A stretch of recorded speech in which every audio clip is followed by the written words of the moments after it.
Bien, hola a todos. Eh, bueno, vamos a comenzar esta clase de esta manera distinta, bueno, por una serie de cosas que he tenido que hacer. Eh, recordando, bueno, algunas cosas con respecto a lo que estábamos viendo, ¿verdad? Habíamos quedado acá, habíamos hablado de esta estructura que se llaman ribosomas. Recuerden que los ribosomas están hechos de subunidades, que son estas. Una subunidad más grande que se llama subunidad mayor y una subunidad más pequeña que se llama subunidad menor, que es la que está acá abajo. Y estos ribosomas están hechos de dos cosas. Están hechos de unas proteínas que se llaman ribonucleoproteínas, ¿cierto? Lo vimos la semana pasada, las ribonucleoproteínas. Y lo otro es ARN ribosomal.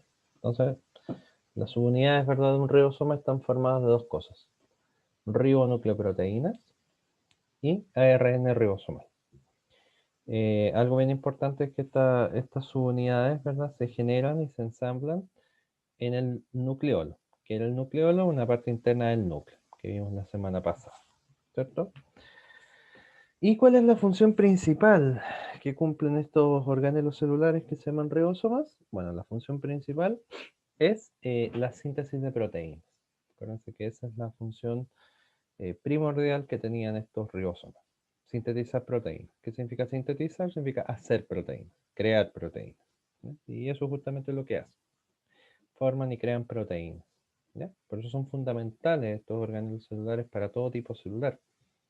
Porque todas las células necesitan generar proteínas. Porque las proteínas son súper importantes para bueno, para todos los procesos celulares se necesitan proteínas. Entonces, si tú no tienes proteínas, evidentemente tu célula no funciona. Entonces, da lo mismo si yo soy eucarionte o procarionte, tengo que tener proteínas y tengo que tener cómo hacerlas. ¿Y cómo las hago? A través de los ribosomas. Por eso este organelo está presente tanto en las células eucariontes como procariontes. ¿Ya? Bueno, por eso, como les decía ahí, ¿cierto?, está en los dos tipos celulares, eucariontes y procariontes. No es igual, es un poco distinto, pero la función es la misma. ¿Ya? Generar proteínas. Bueno, ahora pasaremos a otro organelo nuevo que no habíamos visto, que se llama el retículo endoplasmático. El retículo endoplasmático tiene, bueno, si ustedes ven en esta imagen, el retículo endoplasmático es toda esta menjunje de membranas que ustedes ven acá. Y este menjunje de membranas tiene una razón de ser. Porque acá en este menjunje de membranas hay dos organelos, a pesar de que probablemente ustedes vean uno o no vean ninguno en realidad. Hay dos, ¿ya? Si ustedes se fijan, por favor miren acá, tenemos el núcleo y pegado al núcleo tenemos este como menjunje de membranas. Bueno, en este menjunje de membranas vamos a encontrar dos organelos importantes, que son los retículos endoplasmáticos. ¿Qué sucede? Que hay dos retículos endoplasmáticos: el retículo endoplasmático rugoso y el retículo endoplasmático liso. Evidentemente tienen que tener una diferencia, por algo se llaman distintos. El rugoso se identifica porque es el que está pegado a la carioteca, vale decir, a la membrana del núcleo. Acuérdense que la membrana del núcleo se llama carioteca. Entonces, el retículo que está pegado a la carioteca, ¿verdad? Ese es el retículo endoplasmático rugoso. Y el que le continúa es el retículo endoplasmático liso. ¿Ya? Entonces tenemos el núcleo, ¿cierto?, la carioteca, que es la membrana del núcleo. Pegado a la membrana del núcleo tenemos el retículo endoplasmático rugoso, que de ahora en adelante lo vamos a llamar el RER, RER, de retículo endoplasmático rugoso. Y después del retículo endoplasmático rugoso tenemos el retículo endoplasmático liso, o también llamado REL, ¿ya?, de retículo endoplasmático liso, con una L al final. ¿Cuál es la diferencia? La diferencia es que el rugoso tiene estas rugosidades, que son como estos puntitos que ustedes ven acá, cosa que el liso no tiene. Entonces, ¿qué son estos puntitos y qué son todas estas cositas que usted ve acá? Son lo que vamos a discutir inmediatamente. Fíjense. El retículo endoplasmático rugoso, o también llamado RER, ¿cierto? La función principal es la de síntesis de proteínas de exportación. Ya le explicaré qué significa esto. Pero sí, necesito que ya se dé cuenta de algo. Si usted le acaba de decir que la función del retículo endoplasmático rugoso es la síntesis de proteínas, Entonces, si usted hace memoria de 5 minutos atrás, usted diría, pero ¿cómo si los ribosomas no eran los que sintetizaban proteínas? Sí. Entonces, ¿cómo es esto? Ah, ahí está el punto. ¿Qué sucede? Que el retículo endoplasmático rugoso es rugoso porque en sus membranas tiene adosados, tiene pegados ribosomas. Entonces, estas como rugosidades, como puntitos que usted ve aquí, y que le dan esta rugosidad a este retículo, y por eso se llama así, retículo endoplasmático rugoso, esas cosas son los ribosomas. Y esos ribosomas están pegados a la membrana de este retículo. Por tanto, el retículo, como tiene ribosomas, y como sabemos que los ribosomas sintetizan proteínas, entonces el retículo endoplasmático rugoso se encarga de sintetizar proteínas. Ahora, ¿qué tipo de proteínas? Un tipo de proteína específico que se llaman proteínas de exportación. ¿Qué significan proteínas de exportación? Proteínas que no son para la célula que las sintetice. Cuando usted exporta algo, por ejemplo, no sé, pues cuando se exporta la fruta, ¿verdad? De aquí de Valparaíso, bueno, de todos los campos, y se exporta a través de los barcos que llegan a Valparaíso, a San Antonio, lo que usted está haciendo es sacar la fruta del país. La está exportando. Usted produjo la fruta aquí en el país, pero esa fruta no es para el país. Es para China, es para Japón, es para Indonesia, en fin. ¿Me explico? Entonces, la síntesis de proteínas de exportación, ¿qué quiere decir? Es algo muy parecido. La célula genera las proteínas, pero esas proteínas no son para esa célula que las generó, sino que son para otras células. Un ejemplo muy claro, a pesar de que no lo hemos visto ni no lo vamos a ver este año tampoco porque no corresponde, son las hormonas. Un tipo de comunicación celular muy importante se llaman hormonas. Bueno, probablemente ese nombre sí les suene conocido. Pues las hormonas, algunas, no todas, son proteínas, pero esas proteínas, la célula que genera la hormona, esa proteína no es para esa célula, sino que será para otra. Entonces, esa es una proteína de exportación. ¿Ya? ¿Qué son entonces las proteínas de exportación? Son proteínas que se generan en una célula, pero esa célula que las generó no necesita o no requiere de esas proteínas, sino que las produce para que otras células las ocupen. Como ya les había dicho, la ubicación del retículo endoplasmático rugoso es próxima al núcleo. Vale decir, tenemos la carioteca, ¿verdad? Y pegado a eso tenemos el retículo endoplasmático rugoso. Y como ya sabemos, tienes asociación con ribosomas. Por tanto, la función principal del retículo endoplasmático rugoso es la de síntesis de proteínas. ¿Y qué tipo de proteínas? De exportación. O sea, proteínas que son para afuera de esa célula. Por otro lado, tenemos el retículo endoplasmático liso, o REL. ¿Cuál es la función? La función es la síntesis de lípidos. ¿Qué son los lípidos? Los lípidos, bueno, todavía no, eso no sé si alcancemos a ver lo que son las biomoléculas, pero bueno, les adelanto un poco. Los lípidos son una molécula súper importante para los organismos porque son una fuente energética y una fuente energética a largo plazo. Vale decir, es una fuente energética que permite, ¿cierto?, eh, que esté presente esta fuente energética por mucho tiempo. ¿Ya? Bueno, en su momento, cuando hablemos de biomoléculas, lo vamos a ahondar un poco más, con más detalle. Pero ya saben más o menos cuál es la idea, ¿cierto? Los lípidos son una fuente energética, pero una fuente energética a largo plazo. Y los lípidos son sintetizados por este retículo que se llama retículo endoplasmático liso. Asocian la L de liso con lípidos. Entonces ahí no se les va a olvidar ni se les va a confundir, ¿verdad?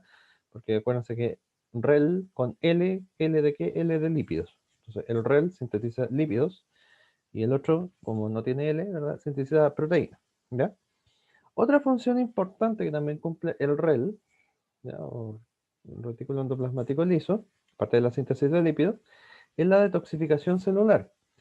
¿Qué significa eso? Significa que este retículo endoplasmático, una función sumamente importante es hacer que ciertas sustancias o ciertas moléculas que pudiesen ser tóxicas para la célula se degraden. ¿Ya? Y eso se llama detoxificación celular. O sea, por ejemplo, ciertos compuestos químicos internos a la célula que se producen por el metabolismo y, bueno, vaya a saber uno por otras cosas, ¿verdad? Se producen y esas cosas pueden ser tóxicas para la célula. La célula se puede intoxicar y morir. Evidentemente esa no es la idea. Entonces, este organelo se encarga de tomar todas esas cosas que pueden ser tóxicas, degradarlas y evitar que la célula se muera intoxicada. Entonces, por eso se llama, el proceso que cumple eso de evitar la muerte por toxicidad de la célula, se llama eso se llama detoxificación celular. Y esa es la función, u otra de las funciones que genera, ¿verdad?, este organelo celular llamado retículo endoplasmático liso. Este está un poquito más alejado del núcleo, ¿verdad? Tenemos la carioteca, el RER, y después del RER tenemos el REL, ¿ya? Es el órgano. Y es liso porque no tiene ribosomas, por eso no, esa asociación con ribosomas, no, ¿verdad? Porque no tiene nada que ver, ¿verdad? Nada, aparte no tendría sentido porque si tuviera ribosomas sintetizaría proteínas también. Y no, pues ya hay uno que se encarga de eso. Así que por eso este tampoco, este no tiene, ¿verdad?, asociación con ribosomas, porque no tiene nada que ver con síntesis de proteínas. Entonces aquí ustedes ven una imagen, ¿cierto? Esas cositas azules son los ribosomas que están adosados ahí a la membrana del RER, que están generando proteínas. Y este otro que no tiene ribosomas, ¿verdad?, que son puras como saquitos que hay aquí, es el retículo endoplasmático liso, ¿ya? Esa es la diferencia entre uno y otro. Bueno, otro organelo muy importante se llama aparato de Golgi, ¿ya? El aparato de Golgi. El aparato de Golgi también es una estructura membranosa súper importante que está formada por unas vesículas, adentro evidentemente de la célula, y esa, como dice ahí, está ubicado entre el retículo endoplasmático rugoso y la membrana celular. O sea, esa es como su ubicación. Ahora les voy a mostrar un mono donde les va a quedar más claro. Fíjense, este es un aparato de Golgi, o también llamado dictiosoma, ¿ya? Ese es el otro nombre que tiene, aparato de Golgi o dictiosoma, en donde, si ustedes se fijan, está formado por estas vesículas que se llaman cisternas, ¿ya? Estas como cositas, ¿verdad?, que se llaman cisternas. Todo este conjunto de cisternas, ¿verdad?, forma al aparato de Golgi o dictiosoma. Bueno, las cisternas que están más cercanas a la membrana se llaman cisternas trans, y las cisternas que están más pegadas al retículo endoplasmático rugoso se llaman cisternas cis, ¿ya? Entonces, por así decirlo, el aparato de Golgi o dictiosoma tiene dos caras. Una cara que da más hacia la membrana, obvio, está entre medio, entre la membrana y el RER. Obviamente una cara de la cuestión va a dar para la membrana y la otra va a dar para el retículo endoplasmático rugoso. Entonces, la cara que da hacia la membrana se llama cara trans, y la cara que da hacia el retículo endoplasmático rugoso se llama cara cis, ¿ya? Esa es la diferencia entre uno y otro. Cara trans, cara cis. Bueno, ¿cuáles son las funciones principales que cumple este organelo celular? Bueno, la verdad es que este organelo celular cumple un montón de funciones y va a depender del tipo de célula que estemos hablando, qué función cumple, ¿ya? Porque bueno, si bien es cierto, hay algunas funciones que son generales en todo tipo celular eucarionte, hay algunas que son peculiares, ¿ya? Y también ahí lo vamos a ver con un poquito de detalle. Si bien es cierto, no vamos a dar el detalle absoluto, ¿verdad?, porque no es materia del costal que estamos viendo, pero igual es importante. Bueno, la cosa fundamental que uno debería acordarse cuando le hablan o le preguntan por el aparato de Golgi, lo que uno se le debería venir aquí a la cabeza es que el aparato de Golgi lo que hace es procesar y madurar los productos del RER. ¿Qué significa eso en español? Significa que si el RER genera proteínas de exportación, ¿verdad? Esas proteínas de exportación, antes de exportarse, tienen que pasar por el Golgi, porque el Golgi les va a hacer un proceso, como dice ahí, de maduración. ¿Qué va a pasar?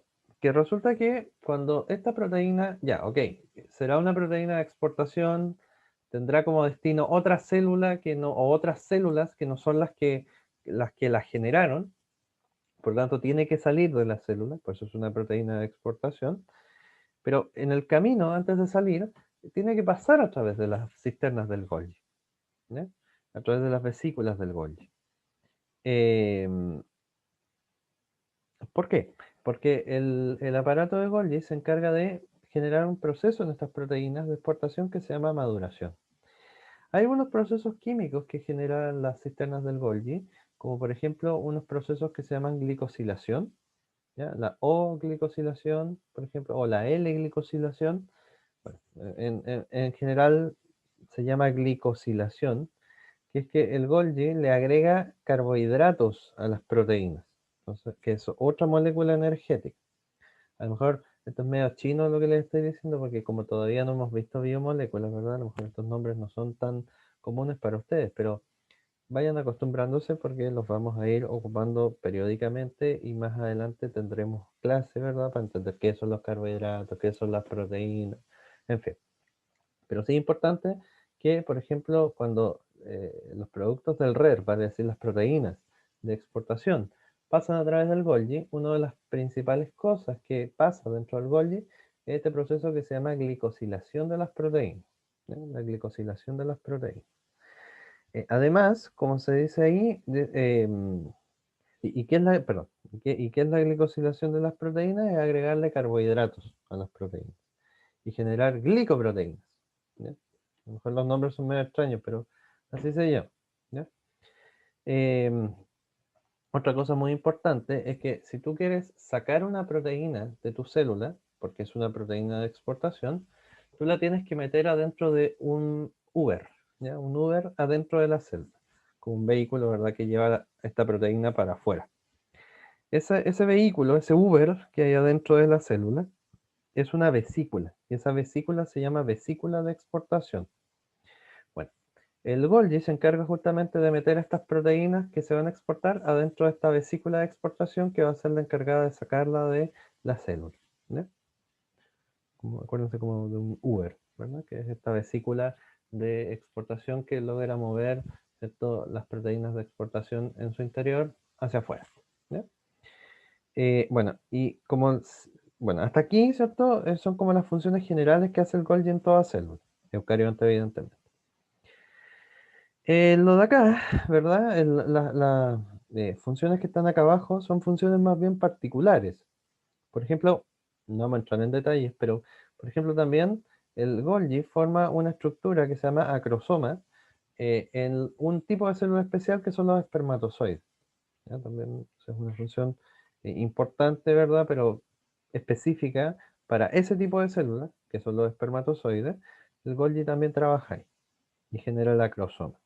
Por ejemplo, en algunos tipos de células, bueno, que en general en todos, pero en algunos con más prioridad que en otras, eh, como por ejemplo las células del sistema inmune, como los macrófagos, por ejemplo, origina unos otros organelos celulares que vamos a ver que se llaman los lisosomas. O sea, el Golgi, por así decirlo, crea a otro organelo celular que tienen algunas células, bueno, todas en realidad, pero algunas con más preponderancia que otras, que son los lisosomas. Eso también es una función importante que cumple el Golgi. Por ejemplo, cuando las células se dividen, ¿sí? Em, Específicamente las células vegetales, ¿ya? Como las células vegetales tienen pared, acuérdense, ¿verdad? Una pared celulosa, y las células animales no, ¿verdad? No tienen pared, tienen membrana, pero no tienen pared. Las células vegetales, cuando se dividen, también tienen que dividir su pared. Y eso es difícil, porque la pared es dura. Entonces, ¿qué pasa? Cuando las células vegetales se quieren dividir, se dividen como, bueno, como cualquier célula. Eso no es materia nuestra cómo ocurre esa división celular, pero se dividen como cualquier célula. Y luego, eh, ¿cuánto se llama? Cuando ya esta célula se dividió, se genera entre medio un tabique, que ese tabique es la futura pared de las dos células que se formaron. Esa pared que se forma provisoria se llama fragmoplasto, y el fragmoplasto es formado por el Golgi. Entonces también está encargado, ¿verdad?, de formar este tabique intermedio en la división celular de las células, ¿verdad?, vegetales, formando el fragmoplasto, ¿sí? Que es este tabique intermedio que se forma cuando se dividen células vegetales. Entonces, la función principal o la principal actividad celular que tiene el Golgi es ser un organelo secretor. ¿A qué se refiere con que sea un organelo secretor? A que se encarga de generar cosas que se van a secretar, o sea, que se van a salir de esa célula. ¿Ya? De empaquetar cosas que van a tener como destino final irse de la célula, como por ejemplo las proteínas de exportación. Entonces ahí tenemos ejemplos, ¿verdad? Esta estructura que está acá, que está dentro de la cabeza del espermatozoide, que está en la puntita, se llama acrosoma, y el acrosoma es el Golgi de los espermatozoides. Y esta estructura que usted ve acá es el fragmoplasto, que se forma cuando una célula vegetal se divide. Y ese fragmoplasto está hecho por los aparatos de Golgi o dictiosomas, ¿verdad?, de las células vegetales. ¿Ya? Entonces, cuando nosotros nos encontramos con el núcleo, el RER, el REL y el aparato de Golgi, y lo miramos todos juntos, eso se llama el sistema endomembranoso. ¿Ya? Ese es el nombre que tiene, sistema endomembranoso. El sistema endomembranoso está formado por el núcleo, el RER, el REL y el Golgi. ¿Ya? Son las cuatro grandes estructuras que se lo forman, que lo componen, perdón, y que están, si ustedes se fijan, en cadena. Desde el núcleo, donde está el material genético, el RER, el REL, el Golgi. Y esto ya vendría a ser la membrana. ¿De qué se encarga el sistema endomembranoso? Bueno, el sistema endomembranoso se encarga, por ejemplo, de la síntesis de proteínas que ocurre a nivel del RER, de la síntesis de lípidos y también de la detoxificación celular y también el transporte de proteínas que ocurre a nivel del REL y los procesos de maduración de las proteínas, como por ejemplo la glicosilación, ¿cierto?, que ocurre a nivel del aparato de Golgi. En síntesis, el sistema endomembranoso es el sistema productor de proteínas. ¿Ya? El sistema endomembranoso es el sistema que genera, que produce proteínas de exportación.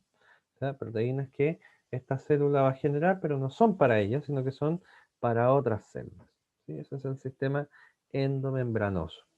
Está formado, ¿verdad?, por el núcleo, el RER, el REL y el aparato de Golgi. Esa es la... Y si ustedes se fijan, el aparato de Golgi está formado por estas vesículas o cisternas, que se llaman, y las cisternas que dan más hacia la membrana se llaman cisternas trans, y las cisternas que dan más hacia adentro, más hacia el RER o hacia el REL, se llaman cisternas cis. ¿Ya? Cis y trans. Esa es la diferencia. Bueno, otro organelo celular sumamente importante que tenemos que conocer, en general al menos, no su funcionamiento, pero sí es importante que conozcamos qué hace, es esta estructura que se llama mitocondria. ¿Ya? Las mitocondrias, que son sumamente importantes. ¿Por qué? Primero, porque es un organelo que tiene doble membrana. Hasta ahora, todos los organelos que hemos visto, salvo el citoesqueleto y los ribosomas, son organelos membranosos, pero membranosos simples, o sea, que tienen una membrana. O sea, cuando hablamos de... y salvo el núcleo también, que tiene dos membranas. Pero, por ejemplo, a ver, hablamos del RER, hablamos del REL, hablamos del Golgi, ¿verdad? Todos esos tienen membrana, pero tienen una membrana. Son membranosos simples.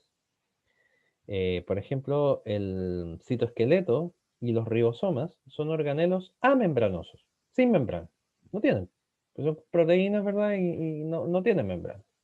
Son organelos como tal, pero no tienen membrana. Y el núcleo, por ejemplo, ¿cierto? El núcleo era una estructura que tenía dos membranas. Bueno, la mitocondria es otro organelo que también tiene dos membranas.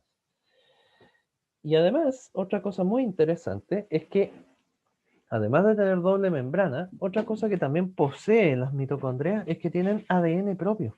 ¿Ya? Y eso es sumamente interesante, porque yo les había dicho que el ADN de una célula eucarionte estaba dentro del núcleo.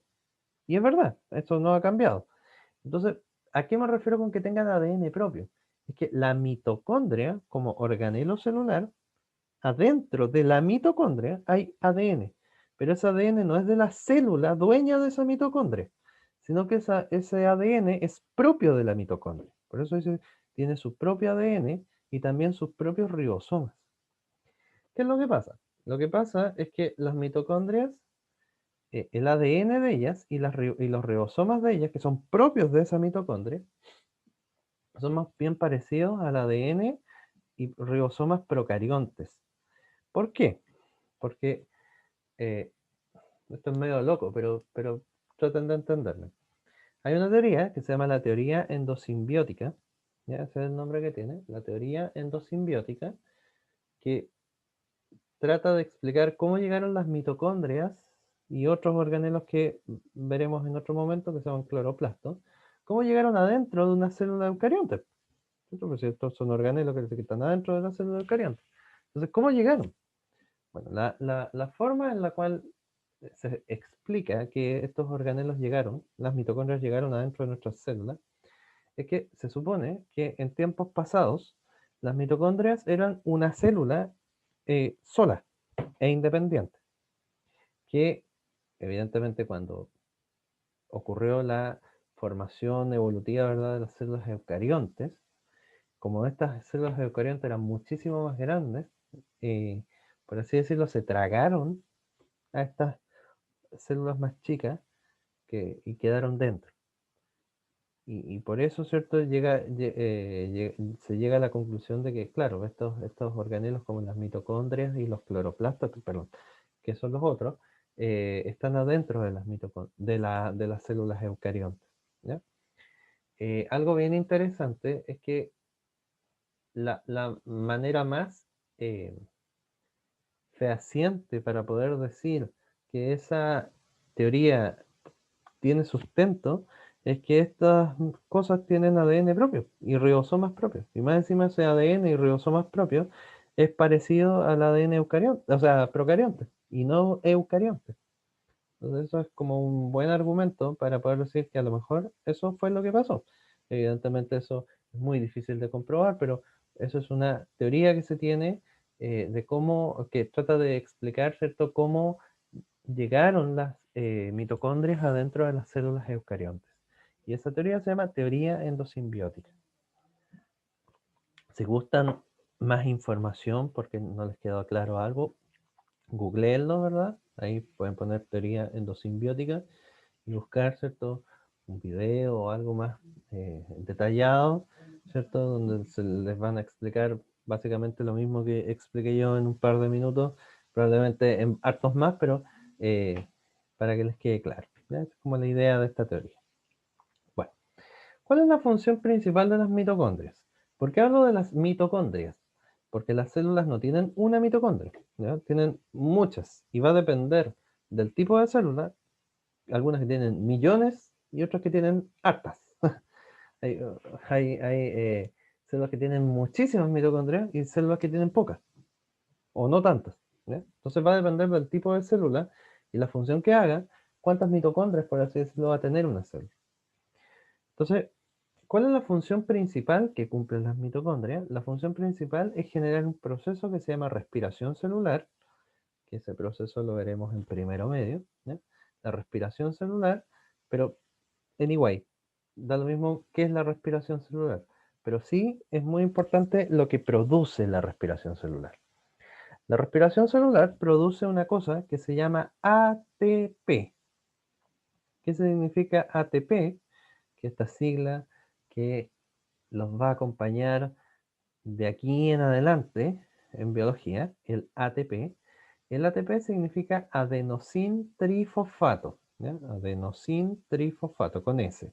Adenosin, ¿ya? Adenosin trifosfato. El adenosin trifosfato, o ATP, es la energía de las células, ¿ya?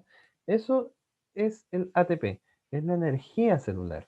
Entonces, en otras palabras, la mitocondria es el organelo encargado de generar la energía celular. ¿Ya? Para que una célula funcione, ¿verdad? Necesita energía. ¿Cómo se llama esa energía? Se llama ATP. Si una célula no tiene ATP, una célula no funciona, porque para vivir se necesita de fuente energética, y esa fuente energética es el ATP. Entonces, las mitocondrias son las encargadas justamente de generar este ATP. Ahora, ¿cómo lo generan? A través de este proceso que se llama respiración celular, que no vamos a ver, pero como les digo, se ve en primero medio. Pero esa es la función principal que esto cumple, ¿ya? Generación de energía, generación de ATP, ¿ya?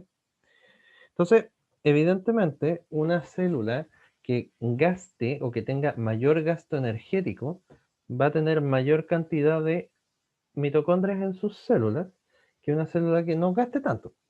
Les pongo un ejemplo. Las células musculares, por ejemplo, están llenas de mitocondrias. ¿Por qué? Porque para poder contraerse, los músculos necesitan energía. ¿Y de dónde sacan la energía? De las mitocondrias. Entonces las células musculares están llenas de mitocondrias. Tienen muchas. ¿Por qué? Porque cada vez que se contraen, para contraer los músculos, ¿verdad? Gastan energía. ¿Y de dónde sale esa energía? Del ATP. Pero, por ejemplo, no sé, células como las células de la piel, por ejemplo, no tienen tantas mitocondrias porque su gasto energético no es tan grande o no es tan masivo. No es que no tengan, sí tienen, pues tienen que tener para generar, ¿cierto?, la energía mínima por funcionar, pero no tantas, no con tanta demasía, ¿cierto?, como otras células de otros tejidos más especializados que, vuelvo a insistir, se especializan, aunque suene redundante, y esa especialización gasta demasiada energía. ¿No? Por ejemplo, los espermatozoides, que también son células, ¿verdad? Para moverse, tienen que girar el flagelo. Y el flagelo al girarse, para girar este flagelo necesita energía. Entonces los espermatozoides también pues, están llenos de mitocondrias para poder hacer girar su flagelo y moverse. ¿Me explico? Entonces esa es una función bien, bien interesante que tiene la mitocondria y esa es una asociación muy importante que tienen que sacar, ¿cierto? Y tener ahí en su cabecita y no olvidar. Brevemente, una de las cosas que uno tiene que saber, ¿cierto? Es que, como les decía yo, esta mitocondria tiene doble membrana. La membrana de más afuera se llama membrana externa, que sería esta como naranja. Y la membrana más interna sería esta como más roja, que se llama justamente así, membrana interna. Si ustedes se fijan, la membrana interna se pliega adentro, no es lisa, sino que se pliega. Y esos pliegues se llaman crestas mitocondriales. ¿No? Estos pliegues que están acá se llaman crestas mitocondriales. Si ustedes se fijan, la membrana interna deja un espacio entre medio, que es donde estoy poniendo mi láser, ¿cierto? Deja un espacio entre medio. Ese espacio se llama matriz mitocondrial. ¿Ya? Ese es el nombre que tiene, matriz mitocondrial. Entonces tenemos membrana externa, membrana interna, crestas mitocondriales, que son los pliegues que genera la membrana interna, y el espacio que hay entre estos pliegues se llama matriz mitocondrial. ¿Ya? Además, si ustedes se fijan, la membrana interna con la externa dejan un espacio. Ese espacio que queda entre las membranas se llama compartimiento o espacio intermembrana. ¿Ya? El espacio intermembranoso.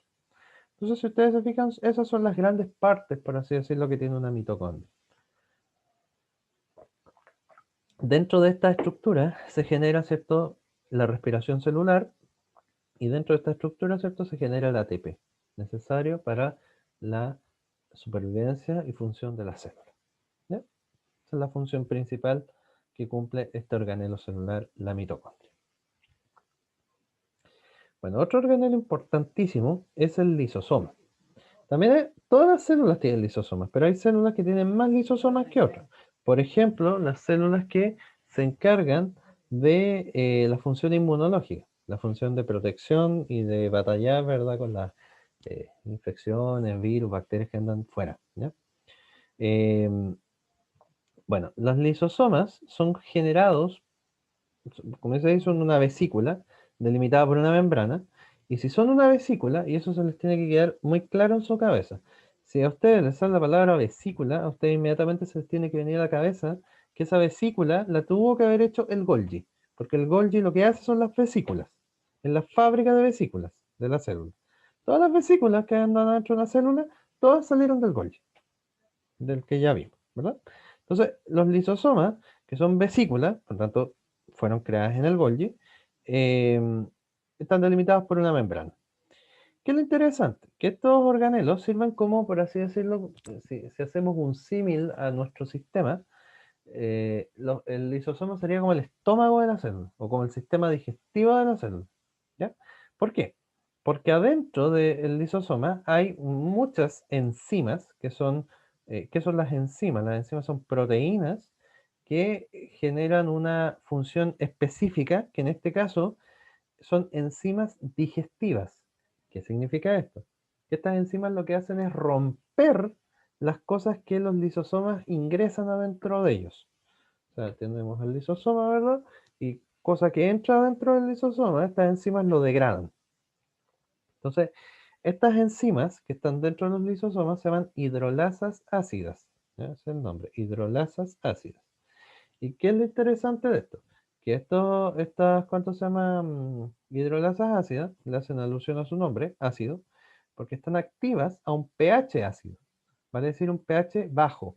Bajo, acuérdense, cuando nosotros hablábamos hace mucho tiempo atrás del sistema digestivo, yo les había contado, ¿verdad?, que la tablita de pH era de 1 a 14, siendo 7 el pH neutro, y de 7 para abajo es lo que, o sea, entre 1 y 6, ¿cierto?